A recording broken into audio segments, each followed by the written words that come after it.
En mai 2020, en pleine pandémie, Buick dévoilait mondialement l'Envision de deuxième génération. Presque un an plus tard, on le conduit enfin.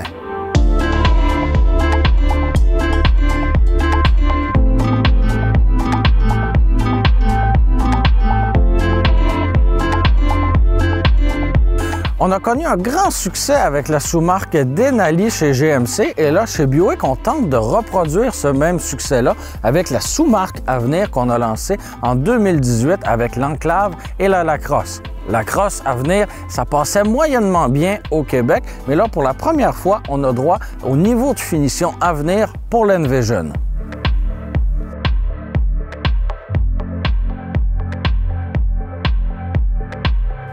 Sous le capot de l'Envision 2021, on retrouve un moteur à 4 cylindres turbo-compressé de 2 litres. Il est bon pour 228 chevaux et 250 livres-pieds. Une boîte automatique à 9 rapports, et ça, peu importe la version choisie.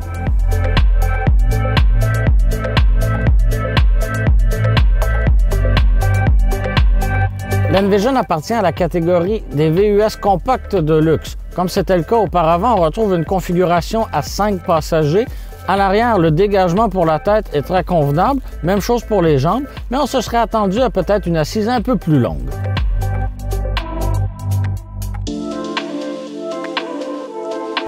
Pour ceux et celles qui ne sont peut-être pas familiers avec l'ensemble de la gamme Buick, mentionnons au passage que l'Envision se positionne entre l'Encore GX et l'Enclave.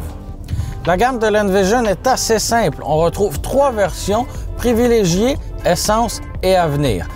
La version privilégiée est offerte avec les roues motrices avant dans sa version de base avec un prix de 38 443 $. Si on veut les 4 roues motrices, le prix passe à 40 843 $. En ce qui a trait à la version Essence, le prix de base est de 42 143 $ et la version à la plus haute gamme, l'Avenir, celle qu'on conduit aujourd'hui, le prix de base est de 47 143 $.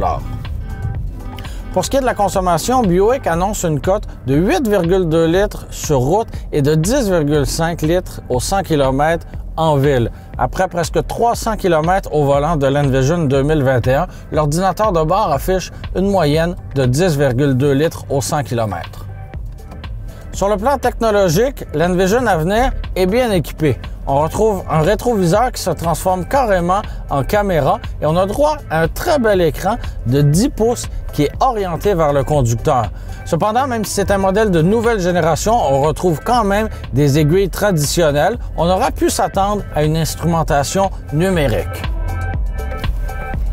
Le comportement routier de l'Envision de précédente génération n'était pas particulièrement sportif et c'est la même chose pour ce nouveau modèle. Depuis des décennies, la marque pourtant américaine, Buick, rayonne sur le marché chinois. C'est d'ailleurs en Chine qu'est produit l'Envision. Au moment de son dévoilement, l'Envision ne nous avait pas particulièrement charmé sur le plan esthétique. En revanche, en le voyant en vrai, franchement, pas le choix d'admettre qu'il est assez élégant comme véhicule. On apprécie la partie avant relativement allongée par rapport à l'arrière-train qui lui semble plus condensé. Si on sait d'emblée qu'il sera populaire en Chine, on ne peut en dire autant pour l'Amérique du Nord. En revanche, on lui souhaite un meilleur succès que la première génération.